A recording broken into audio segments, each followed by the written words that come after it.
শিক্ষা ব্যবস্থা যখন দুর্নীতির আখড়া, বিচার বিভাগ থেকে তারকাদের নিরাপত্তায় চরম সংকটে দেশের ভবিষ্যৎ। একটি দেশের গণতান্ত্রিক কাঠামোর স্তম্ভ এবং মূল সম্পদ হলো তার যুব সমাজ। কিন্তু আজ ভারতের শিক্ষা ব্যবস্থা, বিচার বিভাগ, প্রশাসন এবং তথাকথিত সামাজিক আইকন বা তারকাদের ভূমিকা যে চরম দেউলিয়াপনার মুখোমুখি এসে দাঁড়িয়েছে। সম্প্রতি ঘটেছে নিট ইউজি 2026 পরীক্ষার প্রশ্নপত্র ফাঁস এবং তৎসংলগ্ন ছাত্র আন্দোলন সেই কঠিন ও তিক্ত সত্যকে নগ্নভাবে উন্মোচিত করল। বিচার বিভাগের সংবেদনহীনতা ও সাধারণ মানুষের হতাশা, যেখানে প্রশ্নপত্র ফাঁসের মতো জঘন্য দুর্নীতির জেরে অন্তত 12 জন সমমনাময় তরুণ তার পথ বেছে নিল, সেখানে দেশের সর্বোচ্চ বিচারপীঠের অবস্থান জনমনে গভীর প্রশ্ন তুলে দিয়েছে।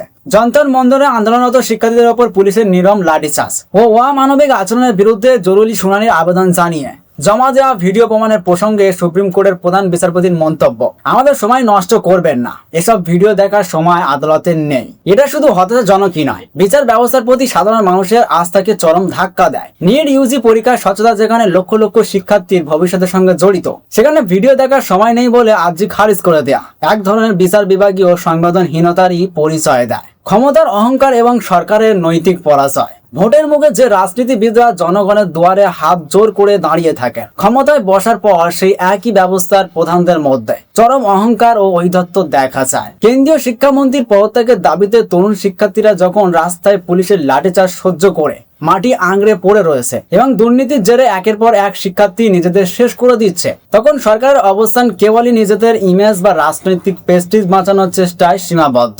একটি ভুল স্বীকার করা বা নিজেদের ব্যর্থতার জন্য ক্ষমা চাওয়ার ন্যূনতম সৎ সাহসটুকুও আজকের প্রশাসনিক কাঠামো নেই।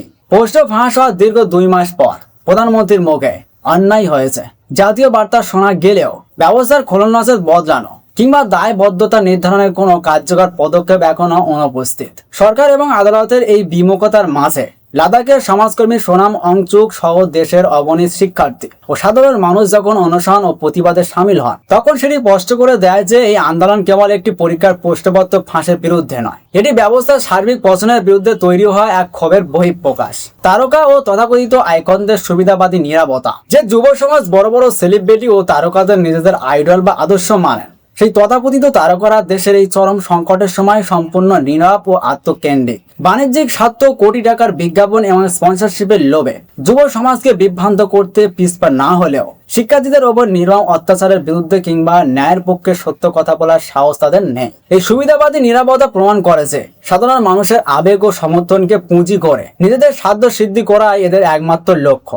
যে দেশের তরুণ মেধাবীদের জীবন ও ভবিষ্যৎ প্রশ্নপত্র ফাঁস চক্রের কোটি টাকার আর্থিক লেনদেনের কাছে বিক্রি হয়ে যায়, সে দেশে বিচার ব্যবস্থা ছাত্র নির্যাতনের ভিডিও দেখতে সময় পায় না, আর শাসক গোষ্ঠী নিজেদের ভাবমূর্তি রক্ষা করতে ব্যস্ত থাকে। সেখানে গণতন্ত্রের ভিত্তি নড়বড়ে হয়ে পড়ে। ভুল স্বীকার করে সততার সাথে দায়িত্ব পালন করা কোনো অসম্মানের বিষয় নয়। রাষ্ট্র ও সমাজ যদি এখনই এই দুর্নীতিগ্রস্ত মানসিকতা ও অহংকার ত্যাগ করে তরুণ প্রজন্মের পাশে না দাঁড়ায়, তবে আগামী দিনে দেশের মেরুদণ্ড পুরোপুরি ভেঙে পড়বে।